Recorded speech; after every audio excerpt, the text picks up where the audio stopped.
لیکن چونکہ ایسے راز موجود ہیں جس سے لڑکے اپنے آپ کو چیک کر سکتے ہیں کہ ہمارے اندر بانجھپن تو نہیں ہے یا ہمارے اندر کوئی نقص تو نہیں ہے. بہت سارے نقائص ہوتے ہیں. یہ جو آج کل مردانہ بانجھپن آ رہا ہے اور اس کی کچھ وجوہات ہیں، جیسے کہ یہ جو ریفائن آئل ہے اس کا زیادہ استعمال ہوتا ہے. جیسے پکوڑے سموسے کھانے میں اتنی اوپر چکنائی تیر رہی ہوتی ہے اور اس کے بغیر لوگ پسند نہیں کرتے کھانا کھانا. یہ نقصان کر رہا ہے. پھر اس کے علاوہ یہ جو ہم منرل واٹر کے نام پہ پانی پی رہے ہیں یہ بھی انسانوں کو نقصان کر رہا ہے. اور یہ اگر کسی کو بخار ہو جائے، جیسے کووڈ کے زمانے میں بہت لوگوں کو بخار بہت تیز ہوا، اس میں جب بخار بگڑ گیا بخار، تو اس کے بعد بہت سارے نوجوانوں میں بانجھپن پیدا ہوا. اور اگر کسی کا ٹائیفائڈ بھی بگڑ جائے اور وہ ٹھیک نہیں ہو رہا ہو، اس سے بھی بانجھپن آ جاتا ہے.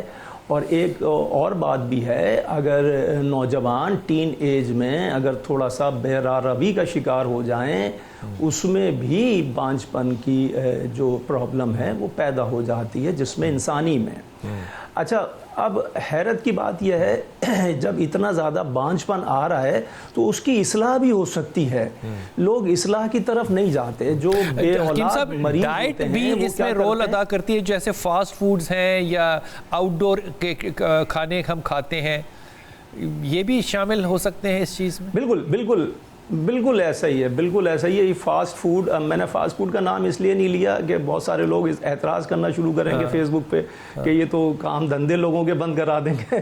اس لیے میں نے نام نہیں لیا. فاسٹ فوڈ تو بہت میجر رول ادا کر رہا ہے. فاسٹ فوڈ میں جو کریمز اور جو ساسز کا استعمال ہوتا ہے وہ کہیں اچھی کوالٹی کا ہوتا ہے. زیادہ تر لوگ سستی کوالٹی اور تھوڑا سا کمتر کوالٹی کا استعمال کرتے ہیں جس سے نقصان ہو رہے ہیں. آپ کا بات بالکل درست ہے آپ کی. اچھا، اس کے علاوہ جو لوگ پوری رات، آج کل نوجوانوں میں ایک چلا ہوا ہے ٹرینڈ کہ پوری رات جاگتے ہیں، اس کو رات کے جاگنے کی وجہ سے بھی لوگوں کو یہ نہیں پتا کہ جسم میں بہت موٹی بیماری جیسے شوگر کی بیماری اور جیسے کہ لوگوں کو بی پی کی بیماری، جب جاگیں گے تو اسٹریس لیں گے اور یہ جو اعصاب ہیں یہ صحیح سے کام نہیں کرتے ہیں. اسی طرح یہ بانجھپن کی بیماری بھی لڑکوں میں بہت زیادہ آ رہی ہے اور وہ بانجھپن کا شکار ہو جاتے ہیں. اور اگر کوئی مجھ سے ڈائریکٹ پوچھتا بھی ہے فون کر کے کہ ہم شادی سے پہلے کیسے دیکھیں اپنے آپ کو کہ ہمارے اندر بانجھپن ہے یعنی اس کی بھی ترکیب ہے. چونکہ ہم یہاں پہ ملوز خاطر رکھتے ہیں، اس بات کی احتیاط جمع رکھتے ہیں کہ ہمیں ہر چیز کو، ہر بات کو کھل کے بیان نہیں کرنا ہے. لیکن چونکہ ایسے راز موجود ہیں جس سے لڑکے اپنے آپ کو چیک کر سکتے ہیں کہ ہمارے اندر بانجھپن تو نہیں ہے یا ہمارے اندر کوئی نقص تو نہیں ہے. بہت سارے نقائص ہوتے ہیں جس کو آپ میں نے خلیل صاحب ایک جگہ کی ریسرچ پڑھی تھی، میں آپ کی بات کو آگے بڑھا رہا ہوں. وہ ریسرچ یہ کہتی ہے، اور یہ سائنٹیفک ریسرچ پیپرز ہیں جو کہ امریکہ جو ہے وہ FDA اپروول کے لیے جو ہے وہ نکالتا ہے.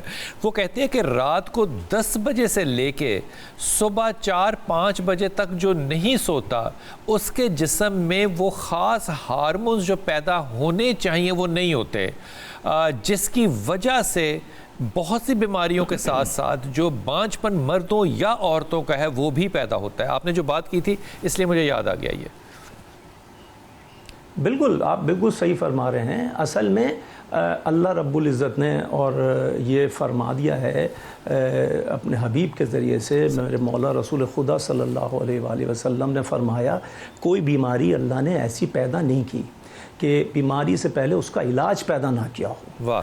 اور ایک جگہ روایات میں یہ بات بھی ملتی ہے کہ انسان کے اپنے اندر ہر بیماری کا علاج موجود ہے. اور یہ جو موجود ہے یہ ریپیرنگ موڈ ایک اللہ نے لگا دیا ہے جو رات کے 10 بجے آن ہو جاتا ہے اور صبح 4-5 بجے وہ آف ہو جاتا ہے. اس ریپیرنگ موڈ میں جب تک آپ سوئیں گے نہیں وہ آن نہیں ہوگا، جب تک آپ کمرے میں گھپ اندھیرا نہیں کریں گے جب تک وہ آن نہیں ہوگا. بہت اچھی بات.